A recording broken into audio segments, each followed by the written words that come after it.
Croyez-vous que Dieu s'intéresse à vous? Certainement, j'en suis convaincu. J'en doute. Ça dépend de ce qu'on a comme idée de Dieu, mais il faut s'intéresser à soi d'abord, puis s'il y en a un qui existe, il va s'intéresser à nous. Non. Plus maintenant. Spécifiquement, non. Je suis croyante, fait que je crois que Dieu s'intéresse à chaque personne, c'est bien évident. Bien, plus que je m'intéresse à la science, moins que je crois vraiment à l'au-delà. Si Dieu existe, il doit sûrement prendre les cas par cas. Je vois pas pourquoi il s'intéresserait à nous. Une fois nous ayant créés, il laisse l'homme libre. S'il existe. Dieu s'intéresse à tout le monde quand on le laisse entrer.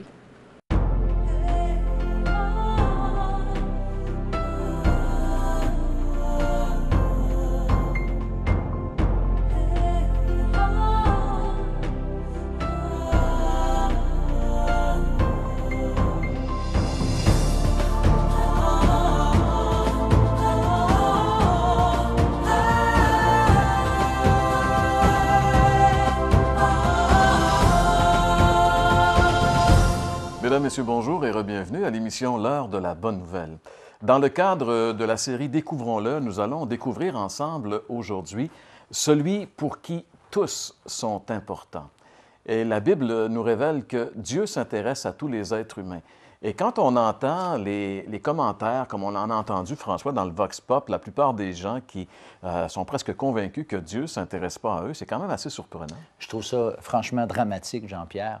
Puis une des choses aussi que je trouve dommage, c'est on a entendu que la science, plus que quelqu'un croyait à la science, moins qu'il croyait en Dieu, lorsque au fond, il n'y a aucune contradiction. Généralement, ce sont des théories scientifiques qui mettent en doute et l'existence de Dieu et même la véracité de la parole de Dieu. Mais il n'y a jamais des faits prouvés qui contredisent ça et qui s'opposent à Dieu. D'ailleurs, Jean-Pierre, la plupart des grands scientifiques qui ont fait des grandes découvertes dans ce monde étaient pour la plupart des croyants.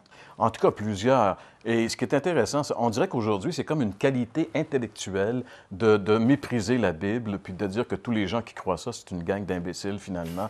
Et puis, ce que je trouve un peu bizarre, François, c'est que la plupart des gens qui méprisent ou qui critiquent la Bible, sinon la majorité, n'ont jamais même ouvert pour la lire. Et s'ils faisaient juste l'effort d'ouvrir la Bible sérieusement et de lire ce livre-là, ils se rendraient compte très rapidement que ce n'est pas un livre d'homme, c'est vraiment le livre de Dieu. Alors, on vous invite justement à le lire, à lire la Bible. Et aussi, j'aimerais justement, parce que pour nous, la Bible est tellement importante, qu'on a une chronique qui s'appelle « La Bible répond ». Et à cette chronique, François va répondre, selon la Bible, est-ce que vraiment Jésus s'intéresse à nous? Ou enfin, pour qui Jésus est-il venu? Et ne manquez pas le témoignage aujourd'hui de Mme Nicole Caron. Au message de la parole de Dieu, Jean-Pierre va nous aider à découvrir Jésus, comment il s'intéresse particulièrement à des personnes. Et aussi, Sophie Arbour va venir nous interpréter un chant à propos. Donc, ensemble, découvrons-le.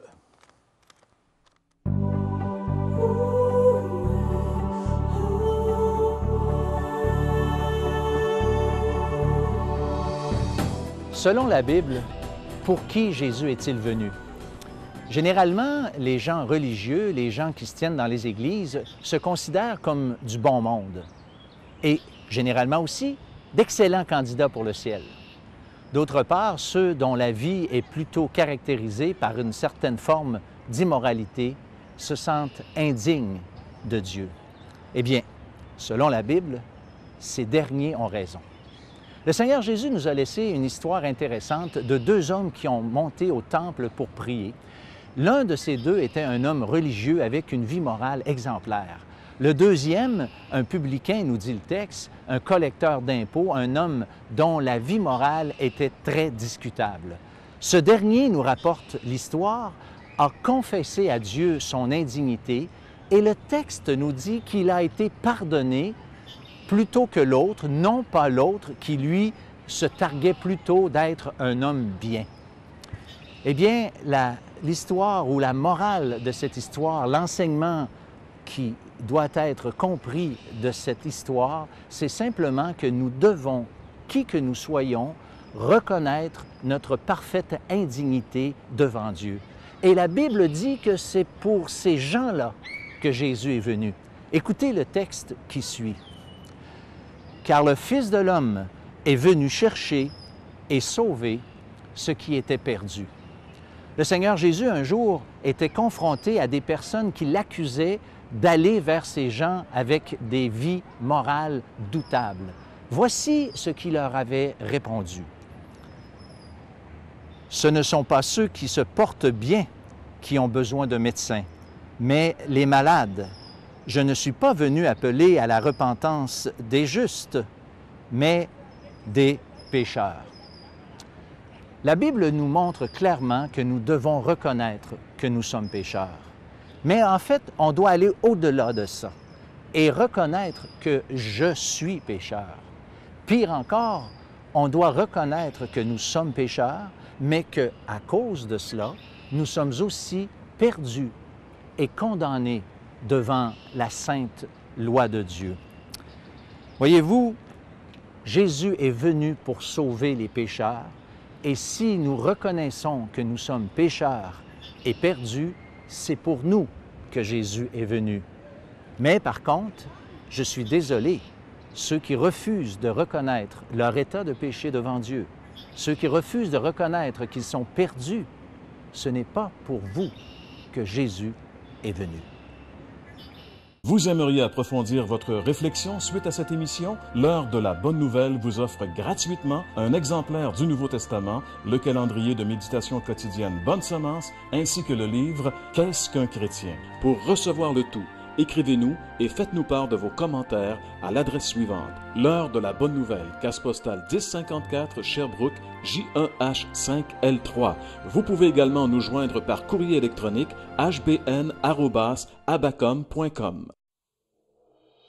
L'Heure de la Bonne Nouvelle vous invite à participer à l'un des nombreux déjeuners de l'espoir. Ces déjeuners ont lieu dans plusieurs restaurants réputés de la province et vous sont offerts gratuitement. Pour connaître les détails concernant l'endroit, la date et l'heure pour votre région, composez le numéro sans frais 1-877-537-7647.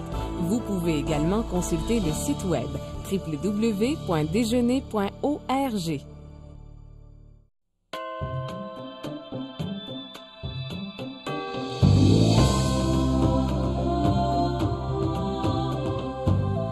Il y a 31 ans dans ma vie, je n'étais pas en quête spirituelle, je ne cherchais pas Dieu. J'avais été enseignée d'une façon qu'on devait faire des choses pour Dieu pour être accepté. Machinalement, je faisais ces choses-là sans me poser aucune question. Jusqu'à un certain moment donné, un de mes frères est arrivé, une vie transformée. Alors je me suis dit sûrement que celui qui l'a transformé, je ne le connais pas parce que même si je n'avais pas besoin de transformation dans ma vie, je me suis dit, il m'a attiré à vouloir le connaître, cette personne qui avait transformé mon frère. Alors mon frère a commencé à nous prêcher l'Évangile, tout ça. À un certain moment, je dis toujours à un moment donné, mais à un certain moment, il y a eu une réunion d'évangélisation chez mon frère et le Seigneur m'a amené là. C'est moi qui me suis invitée moi-même. Personne ne m'avait invitée, donc c'est le Seigneur qui m'a invitée. Et ce soir-là, la personne qui prêchait la parole parlait de choses nouvelles, un enseignement nouveau. Elle disait que pour entrer, pour voir le royaume de Dieu, il fallait naître de nouveau. Ce que j'avais jamais entendu. C'était la première fois que j'entendais ces paroles-là. Alors, je me suis dit, ouais, je veux le voir, le royaume de Dieu, moi. Et ce soir-là, le pasteur a fait un appel et j'ai répondu à cet appel, comme de quoi que je voulais naître de nouveau puis voir le royaume de Dieu. Et à partir de ce moment-là, j'ai changé d'assemblée. J'ai commencé à entendre des enseignements sur le Père, sur le Fils, sur le Saint-Esprit. Toutes ces choses-là étaient nouvelles pour moi. J'avais déjà entendu là, dans une autre assemblée, mais là, ça devenait comme vivant. Puis même, je voyais des personnes autour de moi qui, leur vie était changée, transformée. Donc, Dieu n'était pas, en fin de compte, si loin de moi que je pensais. Mais en même temps, les enseignements que je recevais faisaient que ma vie n'était pas tout à fait conforme avec ce que j'entendais. Et là, j'ai commencé à douter. Parce que le soir où j'avais dit que je voulais naître de nouveau, c'est sûr que j'étais sauvée. J'ai cru que Jésus était mon sauveur sur la croix. Et c'est à partir de ce moment-là que je crois que l'œuvre de Dieu a commencé dans ma vie pour m'amener toujours à croire ce que Jésus avait fait pour moi. Et à travers ces enseignements-là que je recevais, ma vie n'était plus en conformité avec ce que Dieu disait. Alors j'ai commencé à douter. Est-ce que j'étais vraiment un enfant de Dieu? Est-ce que j'étais vraiment sauvée? Est-ce que j'avais la vie éternelle? Est-ce que j'avais cette connaissance de Dieu-là?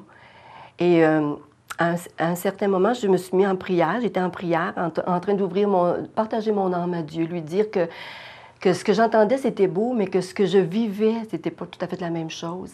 Et je lui ai demandé pourquoi une telle personne que je connaissais était si généreuse et que moi, je priais, mais je priais pour mon mari, je priais pour mes enfants, et tout était centré autour de moi, mais je ne savais pas vraiment pourquoi. Et c'est là qu'il m'a donné la conscience que j'étais égoïste. Et quand j'ai vu ce péché-là qui m'habitait, moi qui croyais qu'il était une bonne personne, qui n'avait pas rien à me reprocher, en fin de compte, ce que je vivais, c'était que tout était centré sur moi, rien n'était centré sur la personne de Dieu. Et là, j'ai vu ma perdition, j'ai vu que le péché me séparait de Dieu pour l'éternité. Et c'est là que j'ai tombé effondrée en pleurs. Et j'ai dit, je suis plus capable de me relever devant toi. Seigneur, tu es un Dieu pur et le péché m'habite. Et à partir de ce moment-là, il m'a donné la conviction profonde dans mon cœur que ce que Jésus-Christ avait fait à la croix, que son sang qui avait été versé, c'était pour cela, pour me purifier de tout péché, et y compris le péché d'égoïsme, parce qu'il y en avait bien d'autres, mais que je ne voyais pas. Et le Saint-Esprit est venu faire la lumière sur, me rendre consciente de ce péché, du péché qui nous séparait de Dieu. À partir de ce moment-là, je me suis relevée avec une conviction profonde dans mon cœur que plus jamais personne ne pourrait ni me faire douter de quoi, que j'étais en communion avec Dieu, ce que je n'étais pas avant, parce que le péché m'en séparait. Alors depuis ce jour, je n'ai plus jamais douté que j'étais en communion avec Dieu. Et en même temps, j'ai réalisé que si le sang de Jésus-Christ était pour moi le moyen d'avoir une communion avec Dieu, donc tous ceux et celles qui n'y croyaient pas n'étaient pas en communion avec Dieu. Et cela est venu m'attrister. Et c'est pourquoi j'ai commencé à parler de Jésus aux gens qui m'entouraient, à leur dire l'amour que Jésus avait pour eux. Et parce que j'ai réalisé la perdition de l'être humain. Alors depuis ce jour, ma communion avec le Seigneur, ça fait 31 ans qu'elle dure, ça fait 31 ans que j'ai de l'intimité, une relation avec lui. Et ce que je désire ardemment pour tous ceux que j'aime, mes proches, ceux qui m'entourent, mes frères, mes sœurs, et la province de Québec, en fait, c'est que vous ayez, vous aussi, cette rencontre avec le Dieu personnel qui vous connaît personnellement et qui vous amène à croire à ce que son Fils Jésus-Christ a fait à la croix pour vous, comme il a fait pour moi. Et depuis 31 ans, je peux vous dire qu'il restaure mon âme et que si aujourd'hui je vis, c'est parce qu'il vit en moi.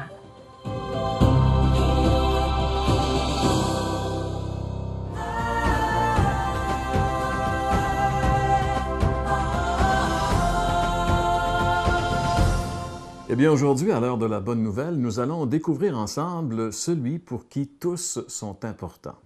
Et pour ce faire, nous allons nous inspirer d'une petite histoire qui nous est racontée dans l'Évangile selon Jean, chapitre 4. C'est la rencontre de Jésus avec cette femme samaritaine. Et si vous voulez, pour ce faire, on va se situer un peu géographiquement parce que cette histoire se situe à un endroit où c'était pas tout à fait normal qu'un Juif se retrouve là. Voici pourquoi. Si on prend la carte, on réalise qu'à l'époque, Israël était divisé en 3 grandes parties. Finalement, il y avait ici, dans le sud, la Judée, il y avait tout au nord la Galilée, et entre les deux, il y avait la Samarie. La Samarie, c'était un endroit où tout bon Juif n'aimait pas se retrouver, et même les Samaritains n'aimaient pas non plus retrouver des Juifs sur leur territoire. Il faut se rappeler qu'à une certaine époque, un des rois d'Assyrie qui avait envahi Israël avait repeuplé ce territoire avec des gens des nations de l'extérieur et ça avait été mélangé avec les Juifs. Finalement, ça avait donné une nation qui n'était plus vraiment pure, c'était plus des Juifs purs. Et pour les Juifs de la Judée ou encore de la Galilée, c'était pas tout à fait des gens à côtoyer. Il y avait un antagonisme, si vous voulez, entre les Samaritains et les Juifs. Et Et ça peut, si on revient sur notre carte, on peut voir que c'est la raison pour laquelle, par exemple, quand les Juifs devaient circuler entre le sud, ici, la Judée, pour aller en Galilée, ils traversaient ici, dans le territoire de la Pérée et de la Décapole, ce qui serait aujourd'hui la Cisjordanie, par exemple, pour revenir ici en Galilée.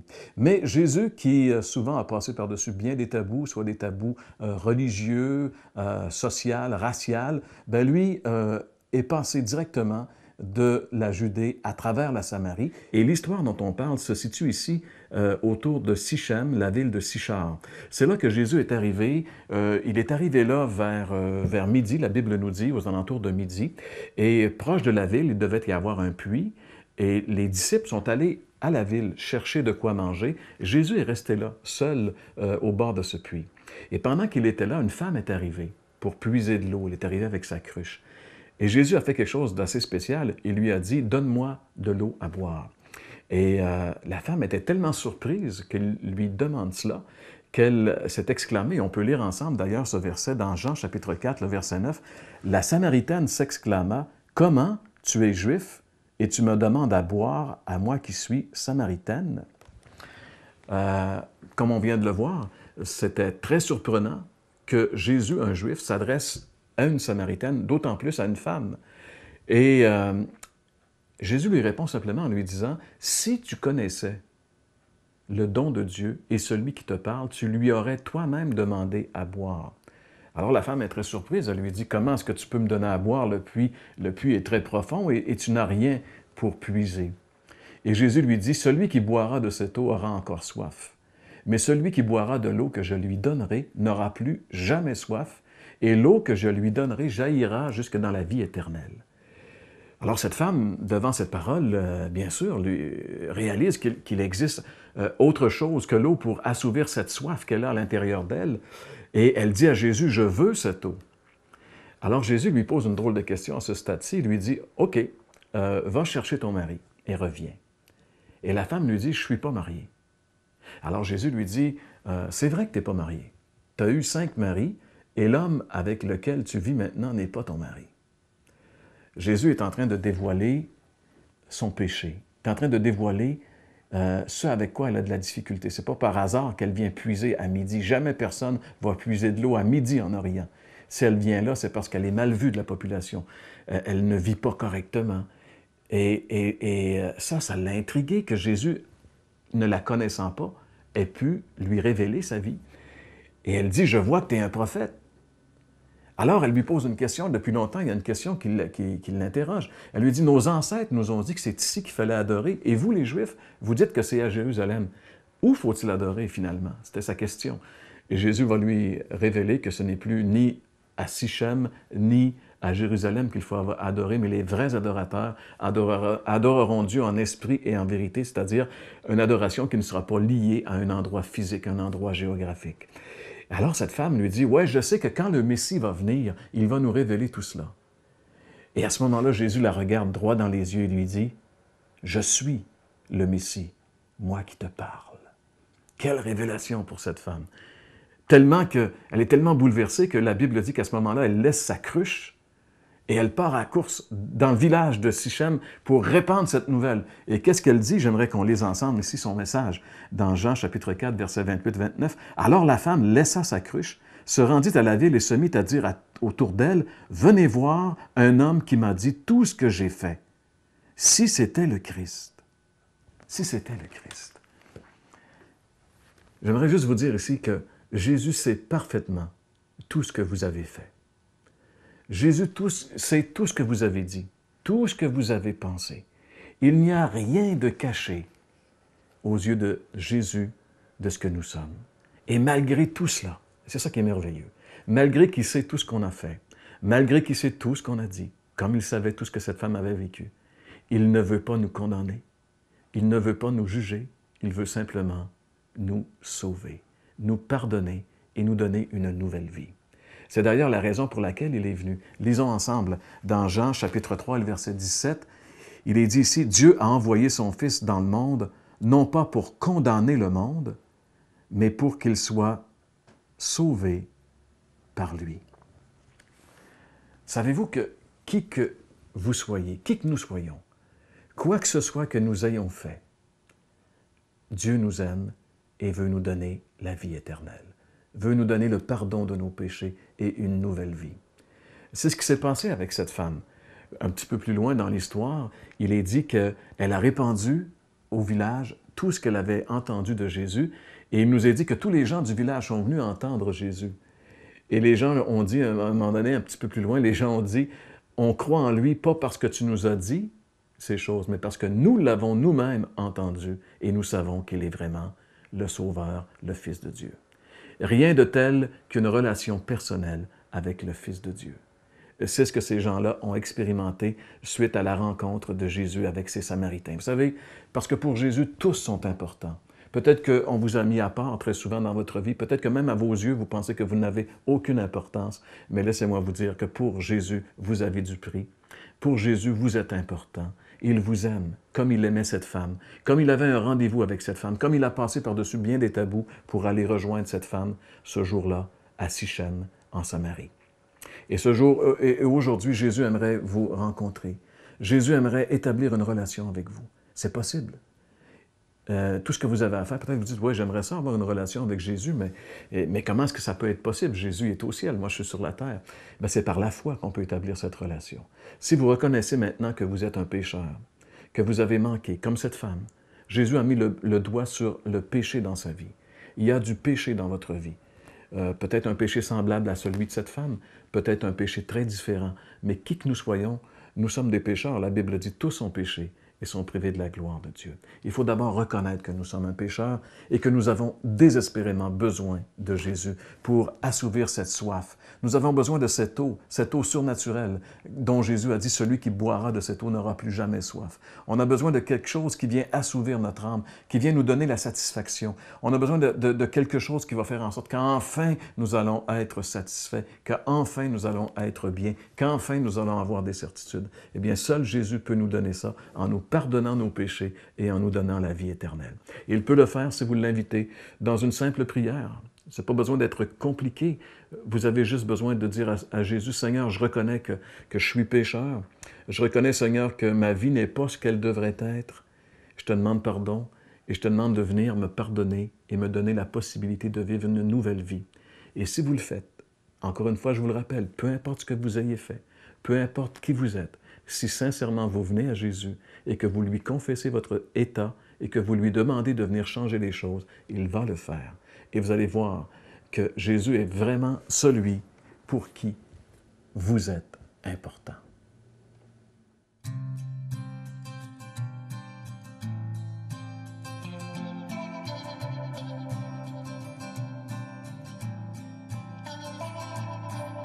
Je n'ai pas vu venir les vents contraires qui ont tous balayé mes rêves de carrière. J'ai follement travaillé des années dans l'excès pour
jamais de quoi demain sera fait.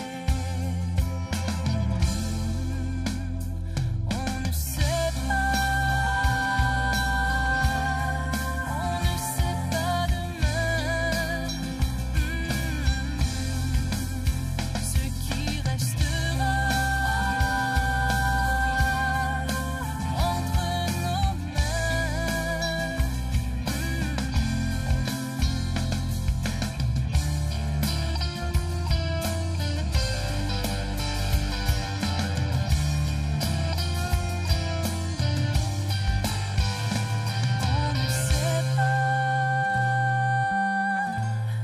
On ne sait pas demain. Ce qui restera entre nos mains.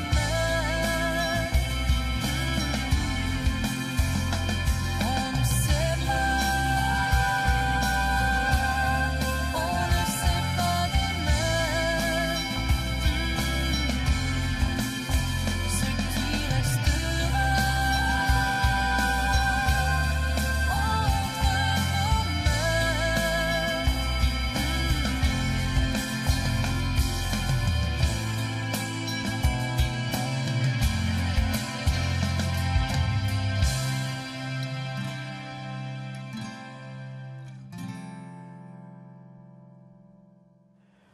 Merci beaucoup, Sophie Arbour, pour ce chant qui nous rappelle justement cette vérité importante que finalement, c'est Jésus qui peut faire la différence dans notre vie. Et ce que la Bible nous a révélé aujourd'hui, finalement, c'est celui pour qui tous sont importants. Peut-être que durant votre vie, on vous a traité de n'importe quoi et finalement, vous avez fini par croire que vous étiez rien. Il y a beaucoup de gens qui sont maltraités comme ça. Peut-être que vous êtes une de ces personnes-là. Mais j'aimerais vous dire aujourd'hui que la Bible dit que non, vous n'êtes pas rien. Vous avez de l'importance. Tellement que le Fils unique de Dieu a quitté le ciel. Il a quitté le trône de gloire où il était adoré par des millions d'anges, où il était dans la félicité pour venir ici-bas sur cette terre, venir se faire rejeter, se faire crucifier. On a mis des clous dans ses mains et dans ses pieds, une couronne d'épines sur sa tête. Il a accepté cela parce qu'il vous aime et parce qu'il savait que s'il ne passait pas par là, vous n'auriez aucune espérance d'avoir la vie éternelle. Mais il l'a fait pour vous parce que vous avez du prix à ses yeux. Réalisez aujourd'hui que vous avez du prix aux yeux de Dieu et venez à Jésus tel que vous êtes et recevez-le comme votre Sauveur et Seigneur et vous allez voir qu'il va donner un sens tout nouveau à votre vie. François, merci d'avoir été avec nous à l'émission L'heure de la bonne nouvelle aujourd'hui. Et dans les quelques secondes qui restent à l'émission, j'aimerais vous rappeler que vous pouvez nous écrire. Vous allez voir, il y a une adresse qui va apparaître dans un petit instant. N'hésitez pas à nous écrire. Nous sommes d'ailleurs très heureux de tout courrier que nous avons reçu jusqu'à maintenant, depuis le début de la série. Et nous vous invitons à prendre l'adresse et à nous écrire. Alors voilà, c'est tout le temps qui était à notre disposition pour cette semaine. Nous vous convions à être des nôtres la semaine prochaine pour une autre émission de l'heure de la bonne nouvelle. Vous aimeriez approfondir votre réflexion suite à cette émission? L'heure de la bonne nouvelle vous offre gratuitement un exemplaire du Nouveau Testament, le calendrier de méditation quotidienne Bonne Semence, ainsi que le livre Qu'est-ce qu'un chrétien? Pour recevoir le tout, écrivez-nous et faites-nous part de vos commentaires à l'adresse suivante. L'heure de la bonne nouvelle, case postale 1054 Sherbrooke, J1H5L3. Vous pouvez également nous joindre par courrier électronique hbn@abacom.com. L'heure de la bonne nouvelle vous invite à participer à l'un des nombreux déjeuners de l'espoir. Ces déjeuners ont lieu dans plusieurs restaurants réputés de la province et vous sont offerts gratuitement. Pour connaître les détails concernant l'endroit, la date et l'heure pour votre région, composez le numéro sans frais 1-877-537-7647. Vous pouvez également consulter le site web www.déjeuner.org. Maintenant disponible, la série complète vous est offerte dans un coffret contenant 4 DVD pour la modique somme de 15 $, taxes et transports inclus. Pour commander, écrivez-nous. L'heure de la bonne nouvelle tient à remercier le manoir Brick et